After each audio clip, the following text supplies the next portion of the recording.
하나님이 여러분을 사랑하세요. 우리가 생각할 수 없는 너무나 큰 사랑으로 오늘도 우리를 사랑하시는 분이십니다. 출애굽기 23장 14절 오늘 제가 부름의 말씀으로 함께 봉독한 16절에 보면 이스라엘 백성들로 하여금 매년 3번 여호와 앞에 나와라, 얼굴을 보여라, 절기를 지켜라, 빈손으로 오지 말라, 감사해라, 이렇게 얘기하고 있어요. 크게 이제 세 절기를 이야기하면 7절기, 많은 절기가 있지만 대표적으로 이제 유월절, 또 맥추절, 수장절 이렇게 얘기할 수 있거든요. 그래서 유월절은 우리가 너무나 잘 알죠. 애굽의 노예로 있을 때에 애굽에서 나오게 된 절기. 그때 나오게 된 그 계기가 어떻게 되냐면 애굽의 첫 번째 것들은 다 죽게 만드는 그 장자재앙. 근데 사람만이 아니라 동물까지도 첫째 것은 다 죽게 만드는 그 재앙을 통해서 애굽이 항복을 하고 나오게 되죠. 그래서 도저히 불가능한 그 애굽 노예에서 해방된 것을 기념하는 절기가 유월절이죠. 동일하게 우리가 세상 속에 살면서 우리의 힘과 우리의 의지로는 절대 그 세상 속에서 빠져나올 수 없는데, 하나님의 은혜로 세상 속에 살면서 마귀 귀신에게 속아 살던 우리를 하나님께서 주를 고백하는 교회로 우리를 불러주신 줄로 믿습니다. 하나님의 백성 성도로 불러주신 줄로 믿습니다. 감사하죠. 그리고 맥추절은 오늘 장로님도 기도해 주셨지만 광야 생활을 끝나고 이제 가나안 땅에 가서요, 그 추수한 곡식을 먹을 때 하나님 얼마나 기가 막히시냐면요, 그 40년 동안 매일같이 내렸던 만나가 끊어집니다. 그리고 농사지어서 첫 결실을 거둔 것, 첫 열매를 하나님 앞에 올려드리면서 지켰던 감사절기가 사실 맥추절이거든요. 그러니까 맥추절을 지켰다 이 말은 하나님께서 수확을 하게 하셨다는 것이기 때문에 그 맥추절을 허락하신 하나님께서 이제 연말에 가서 추수한 모든 것들을 다 거두어서 창고에 저장해 놓고 지키는 절기를 수장절이라고 하는 거거든요. 그래서 첫 것을 드렸다, 첫 열매를 드렸다 이 말 속에는요 너무나 많은 것이 포함되어 있는 거예요. 만약에 가정에 자녀가 5입니다, 7입니다 해도요, 첫째가 없이 둘째가 생길 수 없잖아요. 셋째, 그러니까 첫째를 통해서 모든 것이 시작이 되는 거듯이, 그러기에 첫째라고 하는 것 속에는 대표성이 있는 거거든요. 그래서 첫사람 아담은 온 인류를 대표하는 것이죠. 그러나 온 인류가 죄 가운데 빠졌을 때에 둘째 아담으로 오신 예수 그리스도는 또 온 인류를 대표해서 대표성을 가지고 십자가 지심으로 온 인류의 죄가 사해진 줄로 믿습니다. 그러니까 첫 것이지만 그 모든 것을 포함하는 것이고요, 10의 1조라고 하지만 그것은 또 10개의 모든 것을 다 주신 하나님을 또 대변하는 것이기도 하는 것이죠. 그래서 이 맥추절기를 통해서 우리는 다시 한번 반년을 지켜주신 하나님의 은혜, 반년을 축복하신 하나님의 은혜를 우리가 감사하고, 그 하나님께서 당연히 남은 반년도 지켜주시고 인도하실 것에 대한 분명한 믿음을 가지고 감사하는 절기로 오늘 지켰으면 좋겠습니다. 그때에 이제 수장절, 당연히 첫 열매를 거뒀다면 연말에 가서 모든 곡식을 다 하나님께서 거두게 하실 것이다 라고 하는 믿음의 고백으로 맥추절을 감사할 때에 수장절의 축복을 경험하게 될 줄로 믿습니다. 그러니까 수장절은 또 뭘 의미하게 되냐면요, 맥추절의 첫 열매는 사실은 예수님은 부활의 첫 열매로 부활 승천하셨지만, 이제 마지막 수장절의 그 의미는 구원받은 백성들이 다 한 자리에 모여서 다시 오실 주님을 기대하는 재림의 주님을 대망하는 절기이기도 한 것이죠. 그러니까 유월절도 맥주절도 수장절도 다 이 속에 흐르는 그 핵심은 예수 그리스도를 의미하고 있는 것이거든요. 그러니까 예수 그리스도가 아니고는 우리를 설명할 수가 없는 겁니다. 그리고 모든 절기 속에 담겨 있는 핵심은 뭐냐면 감사인 줄로 믿습니다. 그러니까 오늘도 하나님을 예배할 때에 감사가 빠져버린 예배라면 사실 하나님하고는 의미가 없는 겁니다. 그러나 감사하면 하나님께도 영광이 되고 우리에게도 복이 되는 줄 믿습니다. 오늘 우리 장로님께서 사랑은이라는 정말 은혜로운 찬양을 고백해 주셨잖아요. 사실 성경 전체를 한마디로 이야기하라면 사랑의 책입니다. 하나님은 우리를 사랑하셔요. 하나님의 사랑은 차별이 없습니다. 그래서 그 사랑을 깨달은 사람은 뭐 할 수 있냐면 감사하게 되는 거예요. 그래서 1년에 3번이라도 절기를 지키면서 하나님 앞에 나오라고 얘기하고 있는 거예요. 그게 이스라엘 백성들에게 번거롭게 하고 귀찮게 하기 위함이 아니고 그들을 살리기 위함인 줄로 믿습니다. 여러분 잘 생각해 보세요. 이제 부모가 돼서 이제 자녀들을 양육하다 보면 화가 날 때도 있고 힘들 때도 있거든요. 근데 가끔씩 뭐 어버이날이나 또 생일날 아니면 결혼기념일 때요, 이 자녀들이 서프라이즈를 하는 거예요. 자녀들이 갑자기 안 하던 뭐 깜짝 이벤트를 하는 거죠. 그러면서 사실은 엄마 아빠 힘들었죠. 그러나 우리의 속마음은 늘 부모님 은혜 감사하고 있어요 하면서 또 케이크도 주기도 하고 때로는 선물도 주기도 하고 그렇게 하잖아요. 편지도 쓰기도 하고.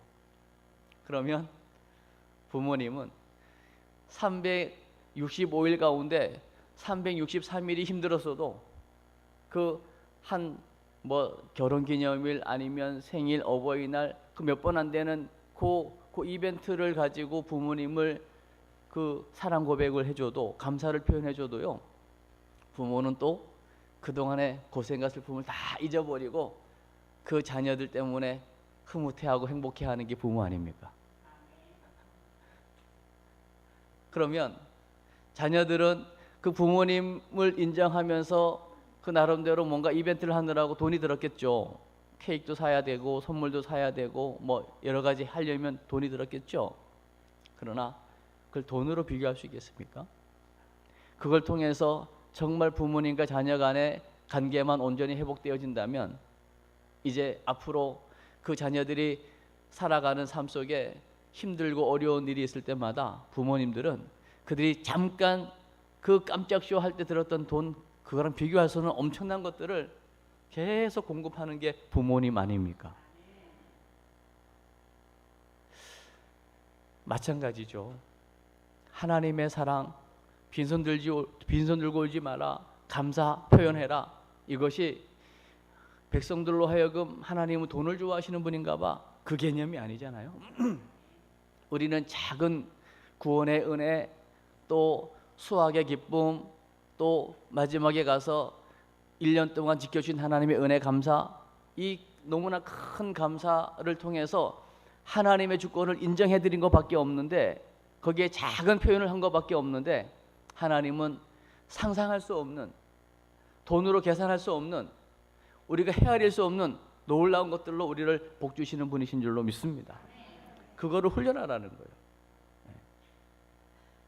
그런 의미에서요, 저는 오늘 이 맥주 감사 주일을 이제 지키면서 오늘 봉독해 주신 시편 139편의 말씀을 가지고 정말 우리의 생명이 얼마나 귀한지, 여러분 생명이 얼마나 귀한지를 알면요, 한 생명을 향해서 함부로 할 수 없거든요.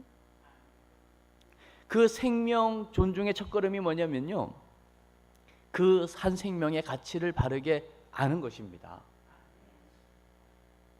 이 가치를 알면 어떤 일이 일어나냐면요, 모든 것들이 다 해석이 됩니다. 그러나 반대로요, 이 생명의 가치에 대한 해석이 안 되면 제가 볼 땐 다 오해합니다. 부모를 잘못 만나가지고, 또 부모 입장에서는 이놈의 자식 때문에 뭐 이런 일들인 거죠. 친구를 잘못 만나가지고 뭐 온갖 얘기를 할 수 있지만요, 그건 지금 생명의 가치를 모르기 때문이고요. 정말 생명의 가치를 알고 예수님을 만나고 생명의 원천 되시는 하나님을 제대로 만나버리면요, 모든 게 다 해석이 됩니다. 하나님이 나에게 꼭 맞는 부모님을 주셨구나. 하나님이 꼭 맞는 아내를 나에게 주셨구나. 하나님이 나에게 합당한 자녀를 주셨구나. 자녀 입장에서도요, 이 분명한 생명의 원천이신 하나님을 알고 이 생명의 가치가 무엇인가를 바르게 알면요, 부모님 탓을 하는 게 아니라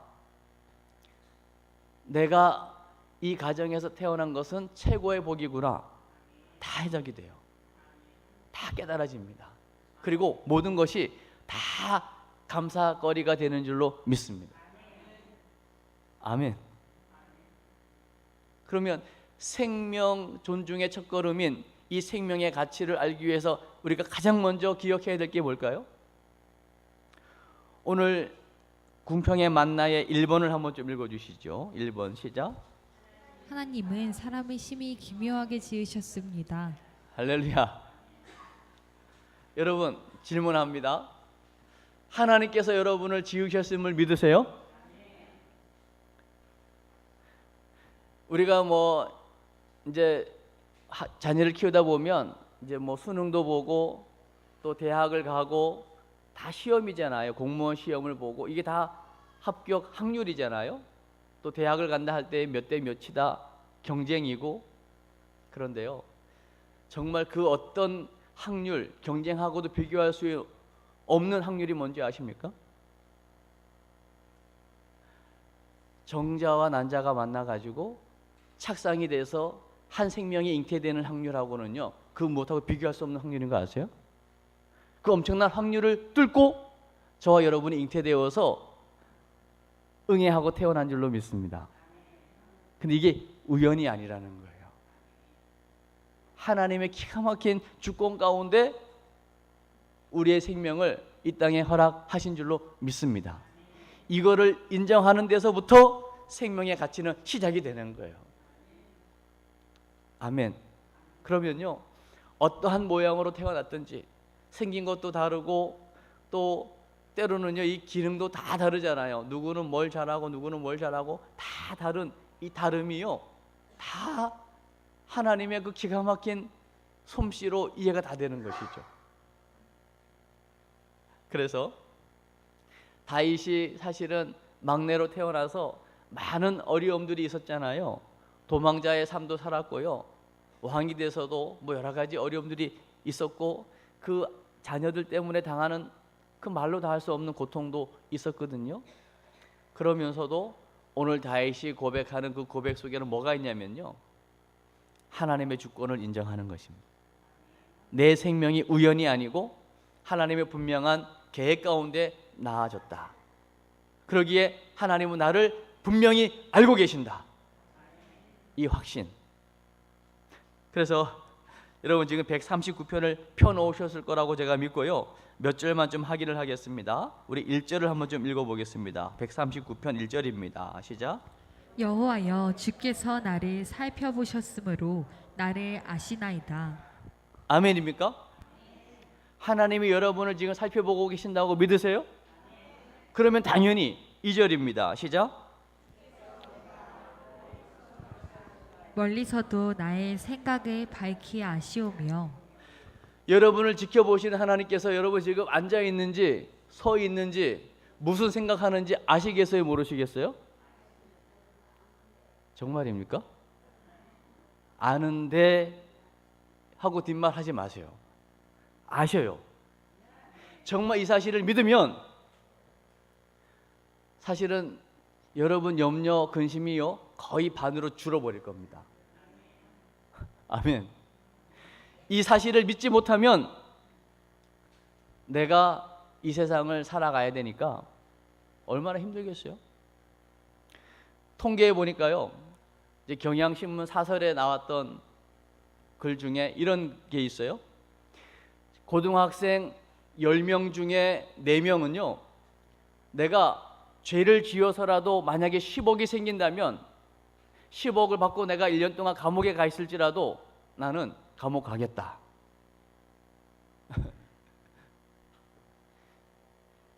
1년 동안 감옥에 가 있으면 10억이 주어진다?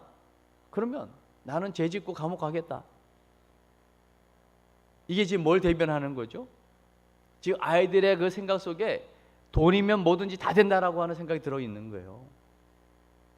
초등학교 졸업하는 졸업생들의 거의 반 이상이요, 뭐가 되고 싶어 하는지 압니까? 돈 많이 버는 의사. 생명 살리는 의사가 아니에요. 아무리 봐도 의사가 돈을 많이 버는 것 같으니까 돈을 많이 벌기 위해서 나 의사가 되겠다, 이런 거예요. 내가 그걸 하고 싶어서가 아니고요. 그러니까 지금 우리 다음 세대라고 우리가 지금 칭하고 있는 우리 초중고 학생들이요, 거의 지금 모든 사상 속에 이 물질이면 다 된다라고 하는 이 황금 만능주의가 그들을 완전히 지배하고 있는 거죠. 그러니까 돈 버는 일이라면 뭐든지 하는 거죠. 그러면 한번 여러분 질문해 볼게요. 내가 열심히 최선을 다하면 원하는 게 다 되어지던가요? 적어도 오늘 다윗이 고백한 이 하나님의 주권을 인정하는 데서부터 우리 인생은 제대로 된 시작을 하는 겁니다. 이게 사실은 첫 단추를 끼는 거거든요.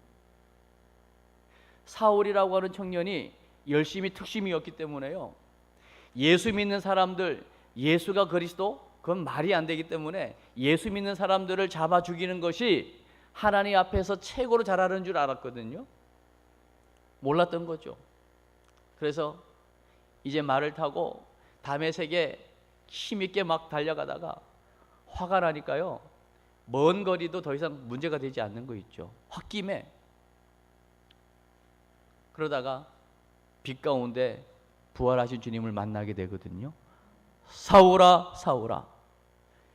주님의 음성을 듣고 주님을 만나고 앞을 보지 못하게 되는 기가 막힌 상황 속에서요, 부활하신 주님을 제대로 알고 나니까 그때부터 이 사울이라는 청년이 내가 누구인지, 내가 앞으로 뭘 해야 되는지에 대한 분명한 소명과 사명을 발견하게 됩니다. 그리고 흔들림 없이 핍박자 사울이 복음 전도자 바울로 살아내는 것이죠. 예수 만나면 바뀝니다. 하나님 제대로 경험할 때 우리에 있는 모든 환경이요, 다 해석이 됩니다. 이게 안 되면요, 다 내가 피해자인 거예요. 다 엉망거리고 다 불평거릴 수밖에 없습니다. 그러나 보십시오. 오늘 3절도 한번 보십시오. 시작. 나의 모든 길과 내가 눕는 것을 살펴보셨으므로 나의 모든 행위를 익히 아시오니. 그러니까 다 아신다. 뭐 구구절절이 3절, 4절, 5절 뭐 그 다 알고 계시는 하나님께서 내 앞뒤를 둘러싸시고 나를 보호하셨기 때문에 나는 걱정 없습니다. 할렐루야. 그 하나님을 피해서 저 바다 끝에 간다, 저 수월의 자리를 편다, 상상할 수 없어요. 피할 수 없어요. 그렇기 때문에 오늘 13절의 고백을 하는 거죠. 13절 시작. 주께서 내 내장을 지으시며 나의 모태에서 나를 만드셨나이다. 아멘입니다.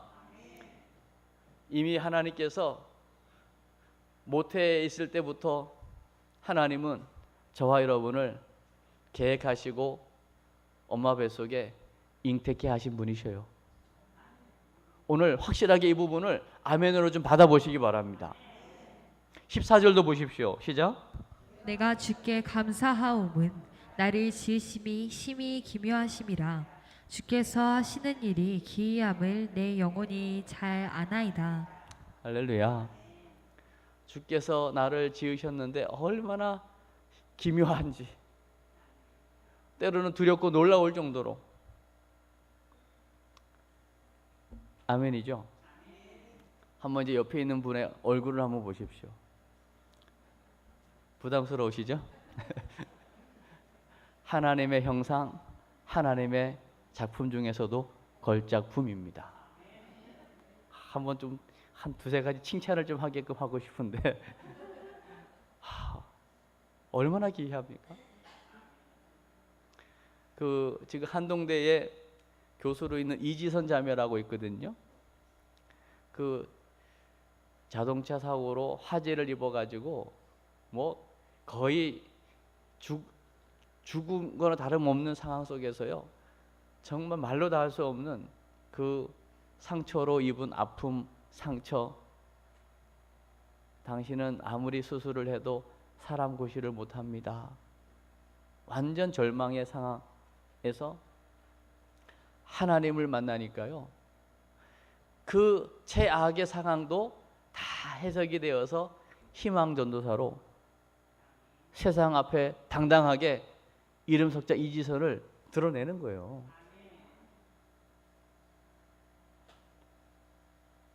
하나님의 주권.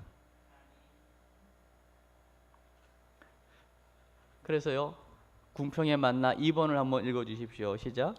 하나님의 생각을 보배롭게 여겨야 합니다. 아멘이죠. 우리가 아무리 수를 쓰고 계산을 해도요, 하나님의 생각을 미칠 수가 없죠. 신의 한 수라고 들어보셨습니까?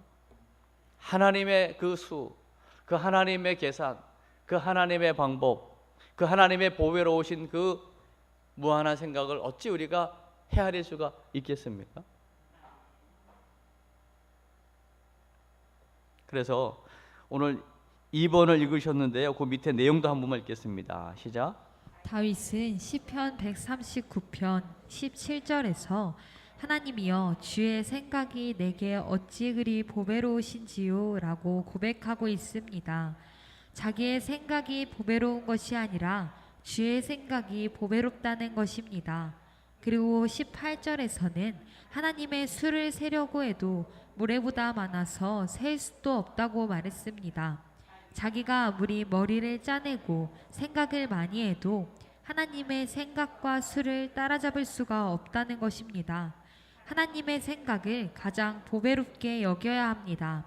그리고 사람의 생각을 내려놓고 하나님의 생각을 따라야 합니다. 아멘이죠. 여러분, 하나님의 생각을 따르시기를 바랍니다. 그러려면요, 내 생각을 사실은 내려놔야 되고요, 내 계획도 내려놓으셔야 됩니다. 내 경험과 내 방법을 내려놔야 합니다. 그러면 하나님께서 계획하신, 하나님께서 디자인하신 대로 되어진다면 그게 하나님의 방법인 거죠. 그 하나님의 방법은 사실 성경에 나와 있는 방법입니다.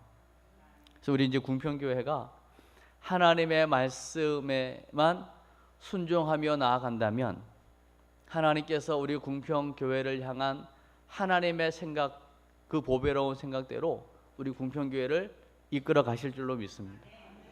그러니까 우리가 해야 할 일은요, 단순합니다. 주님이 마지막 지상 명령이 뭐죠? 모든 민족, 모든 부족을 제자 삼아 아버지와 아들과 성령의 이름으로 세례를 베풀고 내가 너에게 가르친 거, 분부한 거 가르쳐 지키게 하라는 거 아닙니까? 그게 뭐겠어요? 모든 민족 땅끝까지 복음을 증거하는 것이죠. 온 천하 만민에게 복음을 전하는 일입니다. 이건 시대가 바뀌어도 주님의 그 지상 명령은 한 번도 바뀐 적이 없어요. 하나님은 오늘도 이 지상 명령을 수행하기 위하여 지금도 하나님의 교회를 통하여 일하시는 분이세요. 오늘도 이 예배를 통하여 이 지상 명령에 가슴이 뜨거워지는 그 한 사람을 통해서 얼마든지 하나님의 역사를 이룰 수 있는 분이십니다. 이 일을 위해서라면 핍박자까지도 회심시켜 쓰실 수 있는 분이 하나님이십니다. 그러면 한마디로 한 사람도 쓰임받지 못할 사람이 없다는 이야기를 하는 거예요. 나이도 여기는 핑계 댈 수 없고요, 건강도 핑계 댈 수 없습니다. 우리 한 번밖에 없는 우리의 남은 인생, 이 구원의 감사와 감격을 가지고 우리가 지상명령, 땅끝까지 복음을 증거하고 한 영혼 구원하는 이 일에 여러분 온전히 순종하다가 영광 중에 주님을 맞이하게 되시길 바랍니다. 이거 하면 되는 거예요. 사실 이거 하라고 하나님이 우리의 날이 한 날도 되기 전에 이미 여러분의 부모님의 그 엄마의 태 속에 여러분을 하나님께서 시작하신 것이죠. 다양하잖아요. 성격도 다르고 모양새도 다르고 다 다르잖아요. 이 다 다름을 통해서 하나님을 제대로 경험하고 나면 이 다름이 하나님의 영광에서 다 쓰임받게 될 줄로 믿습니다. 그러니까 우리 안민 장로님 80이 넘으셔도 오늘 예배 가운데 하나님을 높이고 찬양하잖아요. 할렐루야. 쓰임받을 수 있습니다. 생명의 가치를 알 때, 생명의 원천이신 하나님을 바르게 알 때, 그리고 하나님의 주권을 인정하게 될 때에, 그 하나님의 보배로우신 생각을 우리가 받아들일 때에 우리는 하나님의 말씀에 순종하여 쓰임받는 인생 살게 될 줄 믿습니다. 그래서 마지막 말씀 나누기 3번을 읽어보세요. 시작. 하나님은 생명을 위해서 독생자도 아끼지 않으셨습니다. 이 한마디면 모든 것 다 되는 거 아니겠어요? 하나님이 세상을 이처럼 사랑하사 독생자를 주셨습니다. 이는 그를 믿는 자마다 멸망하지 않고 영생을 얻게 하려 함이라. 이 요한복음 3장 16절 안에 하나님의 모든 것이 다 압축되어 엑기스로 그 안에 다 들어가 있는 거죠.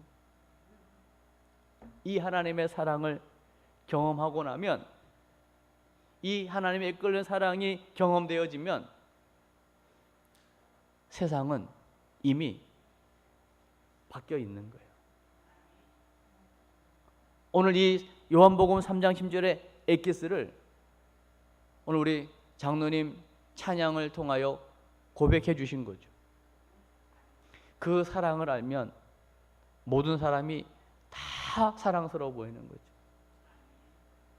원수까지도 사랑할 수 있는 능력이 여기에 있는 겁니다. 아멘이죠. 우리 3번의 밑에 내용 한번 읽고 마칠게요. 시작. 하나님은 세상 모든 사람에게 새 생명을 주시기 위해서 독생자 예수를 십자가에 내어주셨습니다. 자기의 독생자보다 세상의 사람들을 더 사랑하셨기 때문입니다. 생명을 살리는 일에 최고의 가치를 두셨던 하나님처럼 우리도 생명에 최고의 가치를 두어야 합니다. 이처럼 물질보다 생명의 가치 판단에 우선을 두는 것이 하나님의 생각이요 예수님의 생각입니다. 그러므로 우리도 물질보다 생명의 가치 판단에 우선을 두어야 합니다. 아멘. 제가 아는 선생님 이름이요, 우선입니다. 우선. 성이 뭐냐면요, 최씨입니다. 최우선.